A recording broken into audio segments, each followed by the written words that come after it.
Hi, my name is Richard Lazovic, and I am the iTech Tutor. My goal is making technology easy for you. This is one in a group of videos that I am creating called Introduction to Shortcuts, Tips, and Hints to help you use your computer more efficiently and effectively. I will be demonstrating using an Apple Mac computer, but many of these principles apply to Windows PCs also. If you like this video and want to see more, please tap the like button and hit subscribe. Frequently, I find it very useful to have two Finder windows open at one time. I might want to compare the contents of the two windows or want to move files from one place to another. I might want to switch between two tasks and need to keep them both open, or who knows what else. I am using an Apple Mac computer. If you are using a Windows PC, it might look different, but the concept is the same. To get started, we want to open a Finder window or a File Explorer window on your computer. I'm going to start with just one here.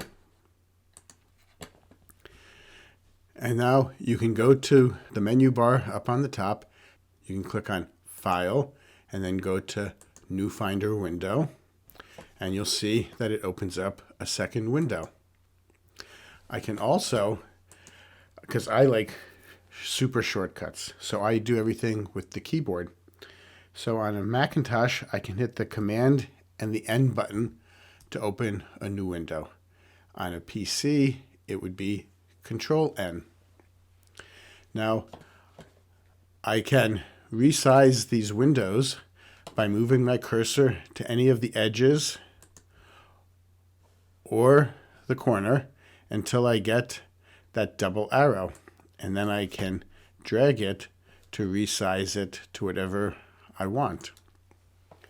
I can also move the cursor to the top bar and move the window wherever I want. So I can move it so the two windows are side by side. And now I can compare the contents of each of the windows. Or I can put them top to bottom, whatever is convenient and depending on what it is that I'm trying to do. So here I can open up two of the same windows and I can compare the contents. I can go into a separate window and I can move files from one place to another by just dragging it over. Anyway, I hope you find this useful. Once you start using it, you'll hopefully find a lot of uses for it. If you like this, please tap the like button and hit subscribe. Until next time, have a great day.